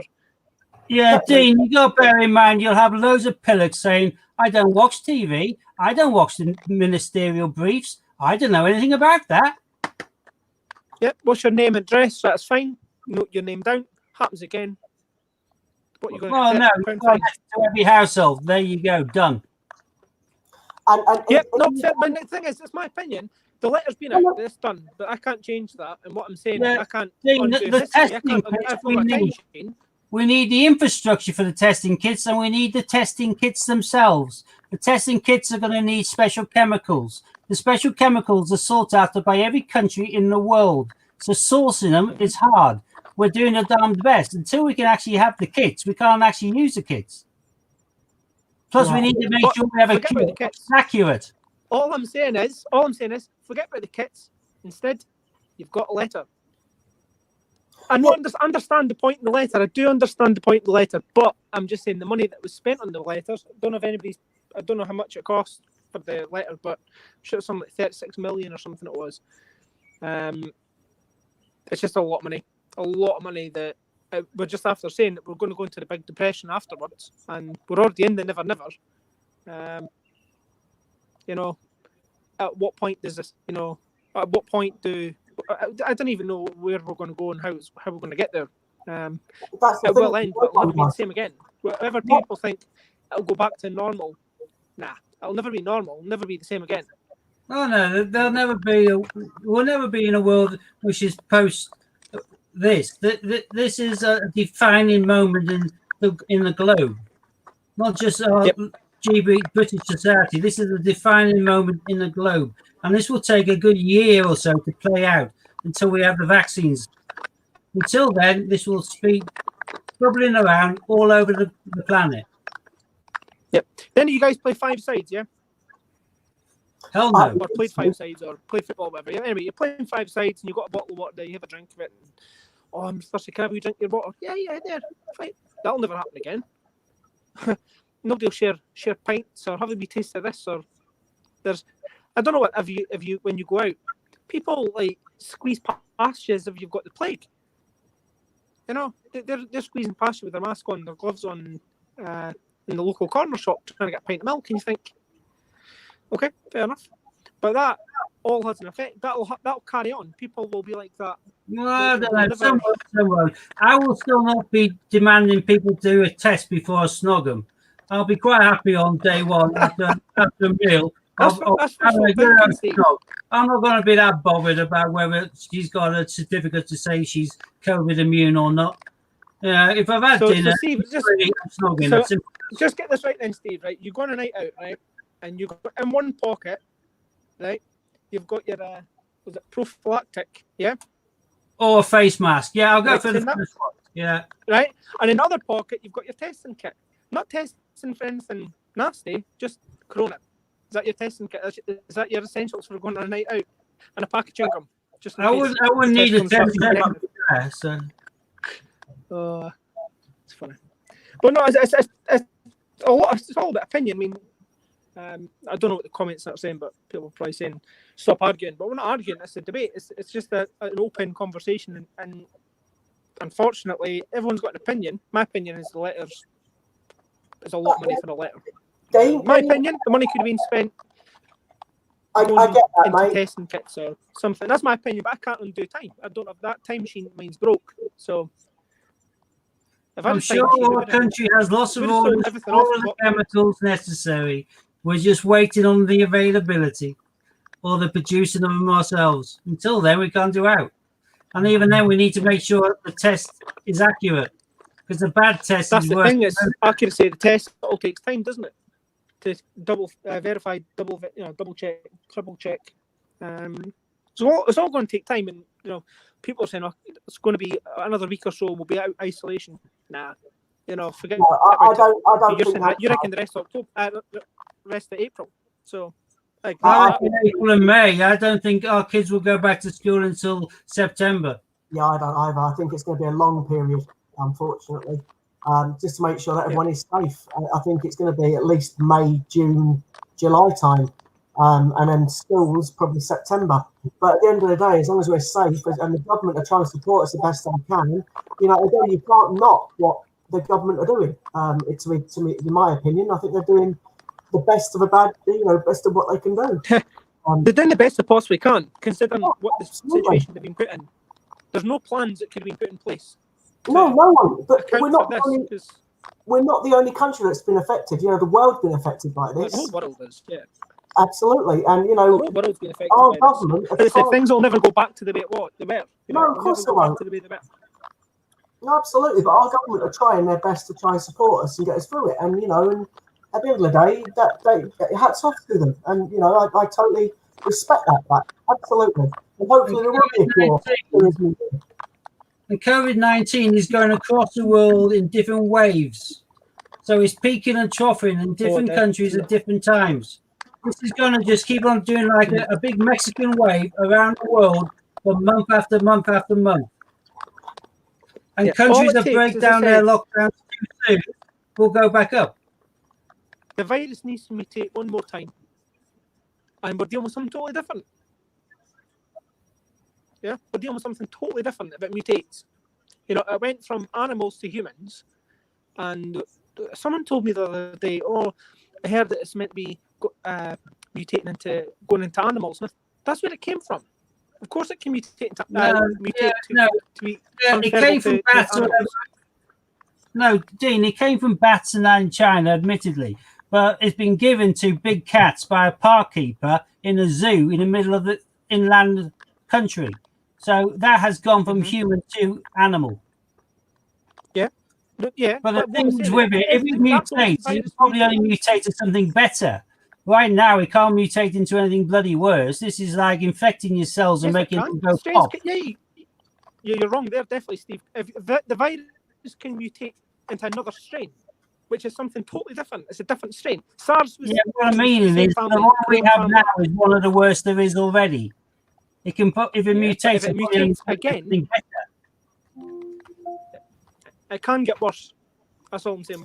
The way it is just now, we're lucky in the sense that we've got what we've got. We're dealing with it. We're working on testing, vaccines. But the longer you leave it, and it mutates into something worse, then that spreads. Then you could be dealing with something totally different. Wish I could join you, Judith. I'm just hoping it doesn't spread. But I think this kind of conversation is getting a little bit. How can we put it? Let's change the subject. Let's change the subject. Yeah, so that was a good hunt. I'm happy with that hunt. There was a Battle of Jersey. I would be very happy with that hunt. Suffragettes is my favourite. Yeah. My all-time favourite circulated 50 pence has to be WWF, but the best find there today, the hardest find, was definitely the Suffragettes. I'm always happy when I find the Suffragettes. Well, it's really hard to find it. I find more WWFs than I do Suffragettes. But I'm going to tell you the mintage figures, just from my memory. So you've got about 3.1 million of Suffragettes, you've got about 3.4 million of the WWF, and you've got about 1.8 million of the modern pentathlon. So there's actually less pentathlon out there. However, as Steve says, the one that he sells the most of is the pentathlon. So the ones that are obviously worth more, he sells some more, are the Suffragettes and the WWF. Personally, I would also keep the Peter Rabbit 16. I know you've got tons of them, but they're more than face value. So I would keep that as well, personally, but that's just me. I've got a pile. The reason I put the Peter Rabbit 2016 back is because I've got a pile of them. I've got more than... I try and build up what I've got, keep them as spares, keep these as spares, and it gets to a point where you say, I'm not keeping any more. No, I do get it. I'm in a situation, I get that. It's just, I know that it's worth more than face value. Unfortunately, Benjamin Brick is worth more than face value, and I can't stand that coin. Although no, that's a charity coin. That goes into charity, that one does. Absolutely, and you're putting that to good use. So I totally respect that, especially for the cause that it's going to, as you know. So hats off to that. Respect that. 100% respect that. And I didn't know you were doing that. I think I've seen it before. I totally forgot. But yeah, to Diabetes UK, spot on. Big respect, big shout out. Totally get that. It affects 3 people in my family. So me being one, my daughter and my mum. So definitely great. Diabetes UK. So yeah, I'm happy that you're putting those into that, mate. Absolutely brilliant. I didn't know you were doing that, and from now on, if I find any of that dodgy Benjamin Britten, I didn't know you were doing it. So if I find Benjamin Britten, because I don't like that coin, then I will send you the Benjamin Brittens, because if it goes to that charity, mate, then you're supporting me. So I will happily send. Fair play. Thank you very much. I the didn't know you were Benjamin doing that, mate. Britten's Ironsides and 17 shields, they're the ones that we keep back, but I always check my dates on my shields, but I've never found an NIFC 50 yet. The shields. Never found one yet. I found a 16, but I didn't actually find it. I did technically, but I didn't. The guy gave me a load of changes, said, "Are any of these useful?" There's a 16 shield in it, so of course I kept it, didn't I? That's the only one I technically kind of found, but I didn't find it. I did, but I didn't, if you know what I mean. Yeah. You give me a couple of changes. I saw it, I thought, I'll have that. Thank you. But yeah, well, Gruffalo. I know, mate. NIFC Gruffalo, but again, I would rather have a shield. So I've got to ask the question: what coins do you need for that book? Because I know for your second book you need Q. So what do you need for book 3 to complete book 3? Book 3 is a Q Garden. Yeah. I've not got the insert in here. The insert's in book number 2 still. So the Q for book number 2. Yeah. Q for book number 3. Olympic football, handball, table tennis, triathlon, and Jemima. So when you found all those football coins, did you not keep one for that book? No, because we weren't on that book yet. Oh, right, I got you. It would have made sense doing that, but then say I found I found three Olympic footballs. That's like me saying, but that goes in book number 2, that goes in book number 3, that goes in book number 4. I'd be like 3 books ahead of myself, you know. Yeah, no, I get that, mate. I get that. So it kind of is a bit annoying. It is a bit annoying. But there had, in saying that, when I was almost finished book number 2, I did start book number 3 purely because I was just finding 2 good coins to be able to say that I'm not. But I wouldn't go like 2 or 3 books ahead of myself. I would, you know. But no, I did. It has kind of crossed my mind that, but nah, just stick to the way it is. But like, if I found 2 Olympic footballs in this next hunt, I probably would put one aside for book number 4. That would make sense. If I found 4 Olympic footballs, then I'd just go 1 book ahead. I wouldn't go too many ahead. So how many in this book? 5, 6. Funny enough, 6 coins for book number 3. It's annoying. It's a bit annoying with book number 2. Amber found the Q, but book number 2, that's going to sit there for a very long time. Well, mate, I was watching that stream live with you, if you remember, when Amber found that Q. Yeah. I think it's absolutely amazing, and I hope you do it again. But obviously, I need to try and, well, Hannah and I still need to finish our book to give away to a lucky viewer. So that will happen at some point, but it's a case of, you know, we still need 16 Olympic coins, and that's pretty much it. We're never going to get a Q. But, you know, at the end of the day... I never, I mean, you know, Amber found the Q.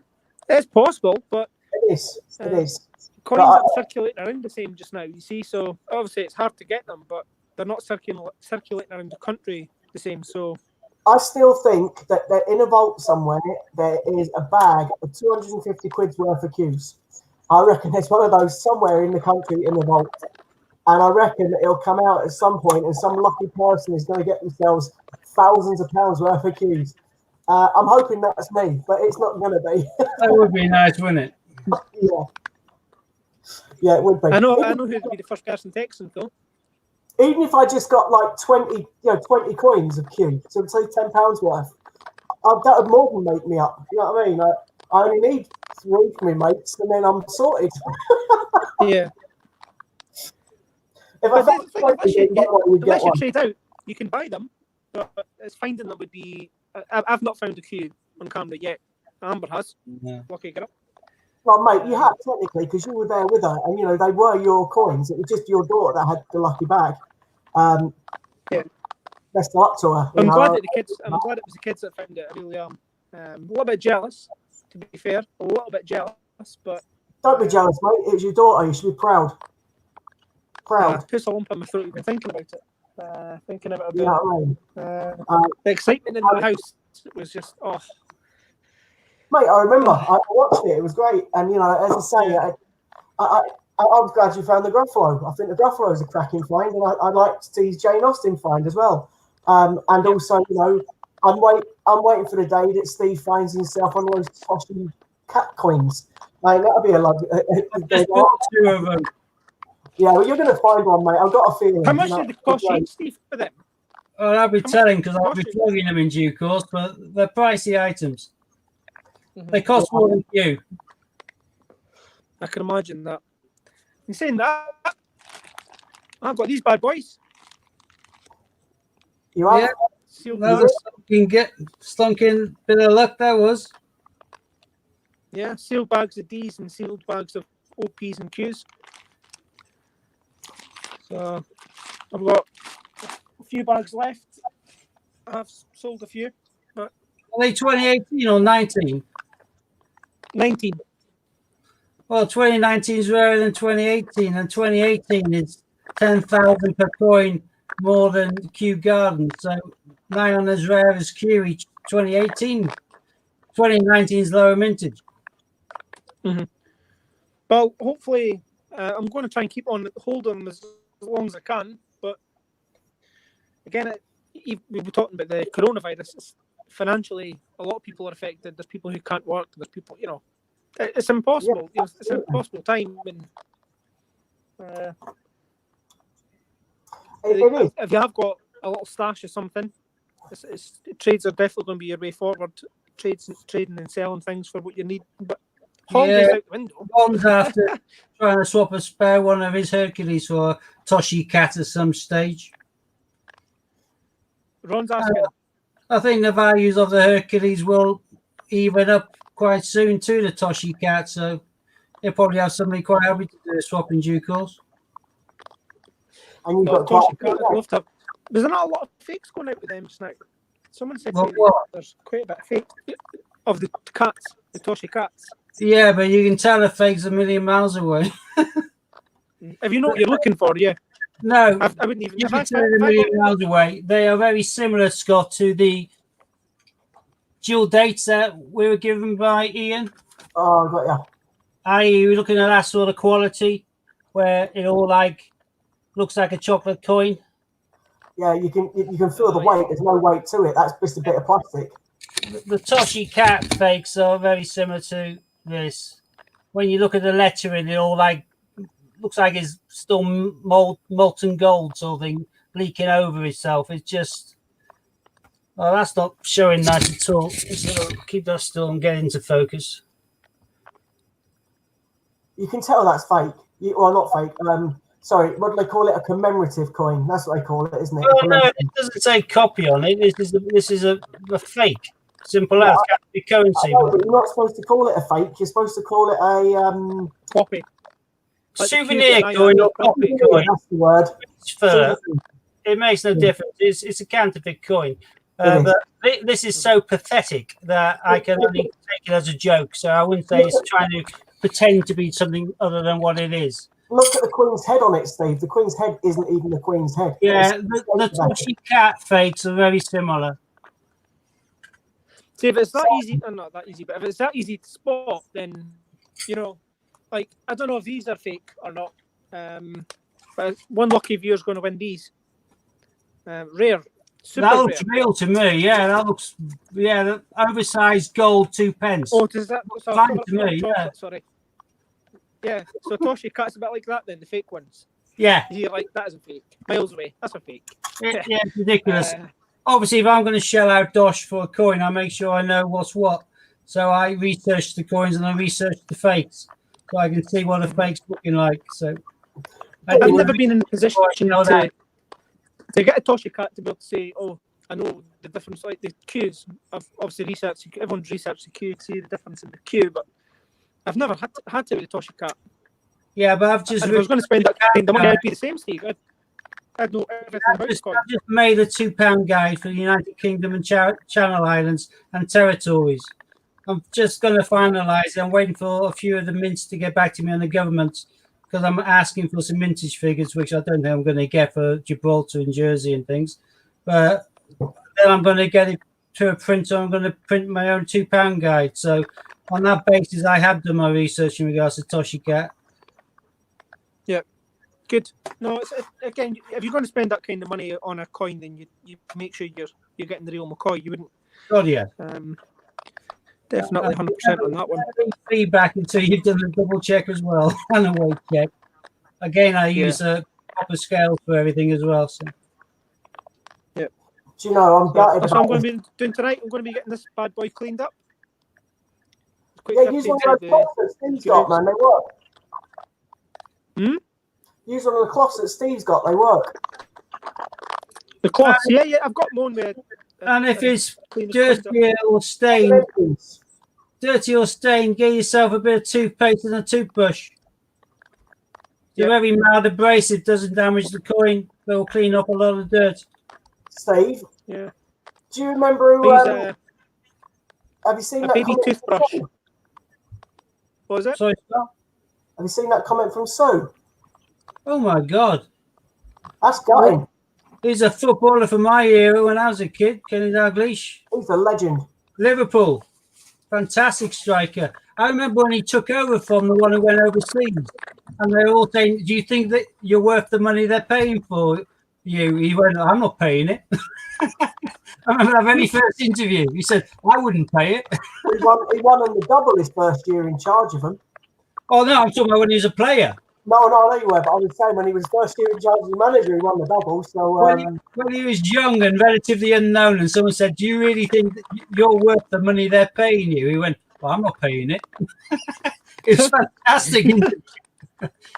But he was young, and then he did a fantastic season, followed by another fantastic season, and before you know it, he's one of the all-time favourite strikers in the country. Yeah, I mean, to be honest, he was awesome player, awesome manager. So did he play for in Scotland, Dean, before he came down to Liverpool? Kenny Dalglish, Celtic, maybe Celtic or Rangers, no doubt.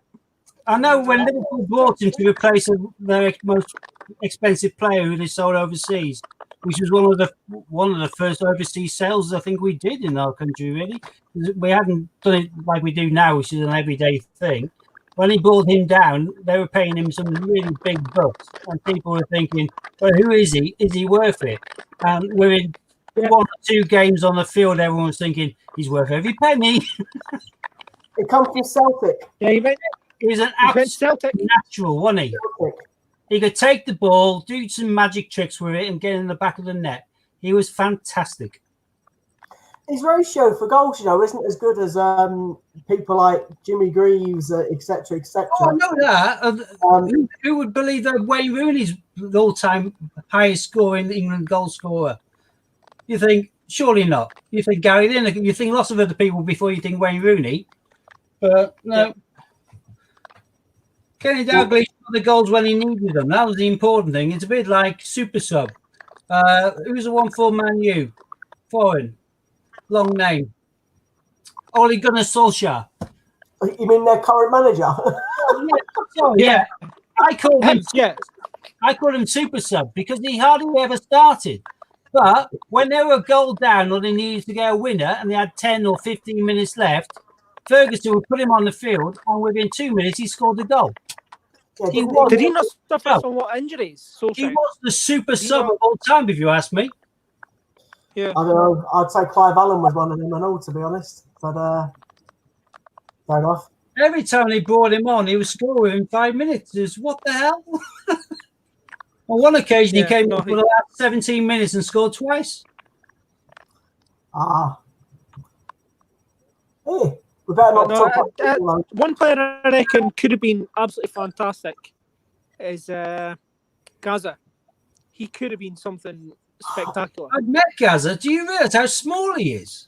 Do you know, Hannah used to drink with the guy. He's tiny. Hannah used to go out drinking with him. But football against him.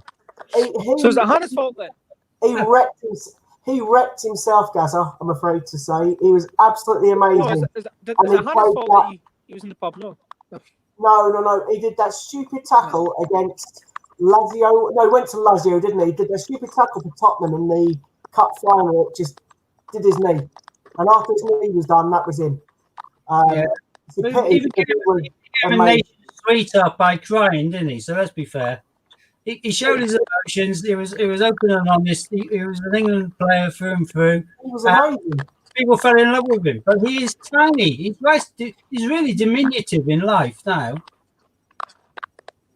I like Gaza. There's one goal that he scored, right, that I always cringe when I see it. It's an Is that the one against fantastic Scotland, the goal. 3-1 where he knocked it over his head and put it in? 96. Yeah, Euro I 96. remember Oh, what a goal. That was a brilliant goal. Absolutely. Scotland, but fantastic goal. Yeah, I won't No disagree. Andy Gorham was in the goal. He's a good goalie as well, actually. He used to play for United. It's amazing, eh? That times like best, you look at best players that could have been. Absolutely fantastic players that if things were different, you know. Again, I'm waiting for that timesheet to get fixed. Oh, there is certain players that just show the unbelief, aren't there? I mean, look at Ronaldinho. He was absolute legend with football. And you've got people like... He's in jail just now, is he not? I haven't got a clue. But he was such a talent. I'm sure he's in jail just now in like Peru or Chile or something. He's in jail just now for Ronaldinho. Ronaldinho, the one goofy teeth one. Yeah, the one who was the guy could just do absolute stupid things with a football. Midfielder, he was amazing. Yeah. But Ronaldo as well. Remember when the World Cup it was said that he's fat, he's past it, he's fat, and he got the golden boot. There's been some great footballers that touched the English game. Unfortunately, a lot of them have been not English born, but that's life. Premier League has been blessed with some talent. Ibrahimovic as well. I mean, of late, Oh, he could score goals. Okay, he was a good player. Who's clever with putting this on full screen?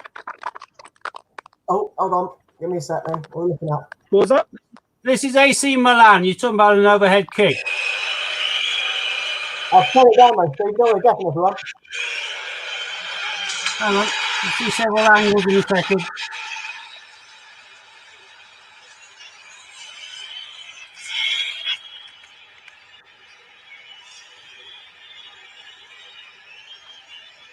On the chest.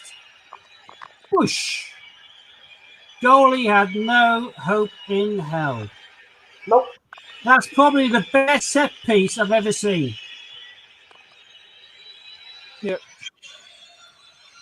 I quite like Remember Real Madrid? I was going to sound like Blue one against Barcelona last year in the corner. But anyway. Yeah, no, that still blows my mind when I watched that. You could see they were taking the kick. You could have seen they placed it anywhere. They placed it directly on him to do exactly what he did. And it was mind-blowing. I'll tell you one player who I thought would have been fantastic before he had that injury was Dean Ashton, English player, played for West Ham. The West Ham he played for? He played for Arsenal, he played for he played for us, he played for Arsenal, and he played for West Ham. And unfortunately, he got cancer, didn't he? He's over it. He broke his leg. He got his leg broke in training. And that's right. And then unfortunately, I think he didn't get. I'm sure it was him that got cancer and got over it. I think it was anyway. But yeah, I remember Dean Ashton. And someone just mentioned there, Brian Clough. Yeah, Clough. He's an amazing goal scorer as well, wasn't he?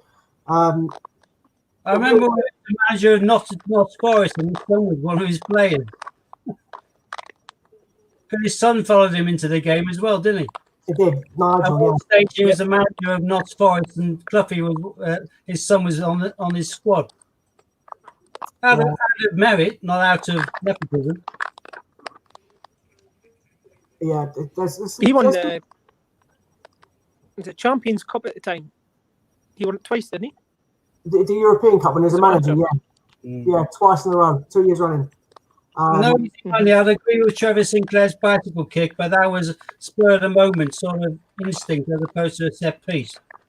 But yeah, the reason Dean Ashton popped up my head was an overhead kick that he done against for West Ham. I can't remember who it was against. It was an absolute belter at goal. It was a game changer late in the game. They are when it happened. I remember Lee Boyer when Leeds United was in the Champions League, and he basically was one goal, I think, of getting golden boot, and yet he wasn't allowed to play any away games because he had bail conditions not to leave the country because of a racist abuse of the Chinese takeaway or something like that. But he scored a goal against who did Ronaldo play for? United. Madrid. That. Yeah. Thing is, Madrid. He scored a goal and then from a corner. The corner kick went straight top right goal without anyone touching it. Again, Lee Boyer did some fantastic play, but he was a bit of a racist thug at heart, I think, which is why he never made it internationally the way he should have. You make your bed, you lie in it, don't you? So, there's just no need for it, to be totally honest. But let's hope they get it out of the game altogether. But I don't think, unfortunately, they will. Zidane's goal in the Champions League final was a bit of a cracker. Oh God, yeah, that was unbelievable. Unfortunately, that was in England, Zidane, that match. Manchester or something. Whenever anyone mentions Zidane, it reminds me of one thing and one thing only. Apart from the fact that he won the Champions League 3 times running with Madrid, was the fact that he headbutted a player in the World Cup final and got sent off. That's the only image I'll ever remember from Zidane, is headbutting that player in the chest and getting sent off. Well, did you hear why, though? No, I didn't hear why. Is that going to counter that? Look up. I mean, goal scorer. But he didn't do with his mum. I don't know why. When he lost his head. Why did he lose his head? The guy, the Italian, said something about his mum. Oh, I don't blame him in that case, to be honest. It's just the only image I remember of Zidane. It sticks in my head. Yeah, it's a shame, isn't it? Because he was a fantastic player. Yeah, I don't disagree, and he was great. He's a great manager as well. But that's the only image everyone mentions him. It's a shame, eh? That's. But again, it could be the one thing that someone does that loses. You know, Dundee got 2 football teams. See, the Cantona kick. Cantona. That does stick in my mind, but it doesn't stick in my mind as much as a couple of goals that he scored for Leeds. Yeah, but Cantona, he was a big kind of draw for Leeds United, and then he loses his rag when he's in Man U strip and does that, and it's just, it blots his copybook big style, and it happens. Whereas you got other people like Vinnie Jones. When Vinnie Jones was playing for, I think it was Wimbledon, when he grabbed those bollocks. That was Gaza. It was Gaza's bollocks. That's right. Yeah. He then came over to Leeds United, and we then filled our capacity of our ground. I had a T-shirt saying on there, Vinnie Jones reaches the play, with Carlsberg, reaches the players parts other players can't reach, with a picture of him grabbing Gaza's sack, as it were. He was a massive draw, and he then, all the kids then started going to school with all of the side of their hair shaved off flat. He was a massive draw. And he gave them money to buy the players to progress further. Again, he had a big kind of part in Leeds United's history, even though he was a bit of a joke. But over now in America, he's quite sought after in the film. Who won about? He's massive. He's a hard man. He's known as the hard man. Big bucks in America. That team, that Wimbledon team, was fantastic. Yeah, John Fashanu, Vinnie Jones, Dennis Wise, tons of them that played for that team. The guy slightest bit of success, the whole team. Yeah, and after a while, Dennis Wise became the only English player in the Chelsea squad, didn't he? Anyway, I think we're being told off for doing football talk, peeps. I remember when Cantona was big, I was at school, and anytime you're playing football, you always put your collar up like Cantona. Everyone used to put their collar up like Cantona, daft. But again, the image of him kicking the fan, Zidane headbutting the player. It's a shame that one thing can change your career or change your perception of your career, but when you look at the careers, fantastic players, But it's give it one silly thing that changes what you're leaving behind. Absolutely, a legacy. It's amazing how impressionable people are as well. True. I think of a really good off-colour joke now, but I can't say it. Yeah. Well, when we come off, then you can always say it. Well, I'm going to come off now because I promised my kids I'll get a takeaway and watch a film at 9 o'clock. So fair enough. Yeah, Right, same here, I'll get shooting as well. Yeah, I'll jump off as well. So, sorry that it ended up. Thanks very much for the guys for jumping in, and thanks everyone who's watching for watching. It was a good hunt. Suffragettes, WWF, pentathlon, and a territory is always happy days. yeah, So I'm going to keep my other 750 for the next hunt. Sounds Clear it all out. I don't know if fancy you, Steve. Haven't got the next time you go to the bank, I want to bring all your coins back. yeah, I know. I've Make got sure you have your grand. coins. £2 of it's in 50p's. I've got to take one of the kids to carry it.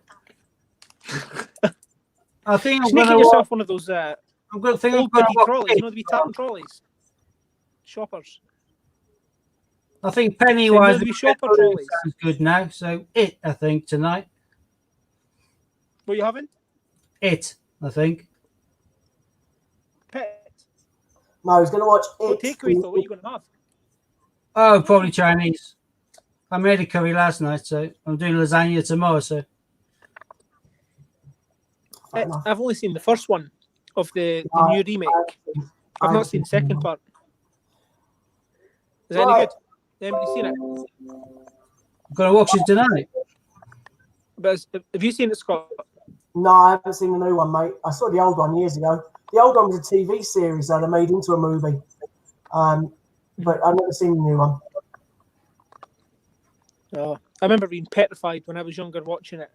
Yeah, what's your mind on it? I was far too young, well below the age you should be watching scary films. And I remember Salem's Lot being a bad one when I was a kid, and that was David Soul from Starsky and Hutch. Yeah. You put it on now, kids will have a laugh. Yeah, well, the same with Driller Killer and things like that, and they're all fun. I never watched the Friday the 13th films, any of them. Never have done. Not interested me. I'm not. I don't get scared by any horror. I find them funny. So does my daughter. We don't jump. We don't have any reaction apart from laughter with horror films, which is probably not what they intend. But unfortunately, that's the way my mind's set. So, Yeah, but I'm going to get shooting. You guys look after yourselves, and hopefully catch you on again soon. See you on the flip side, people. Take care. Take care, guys. Bye.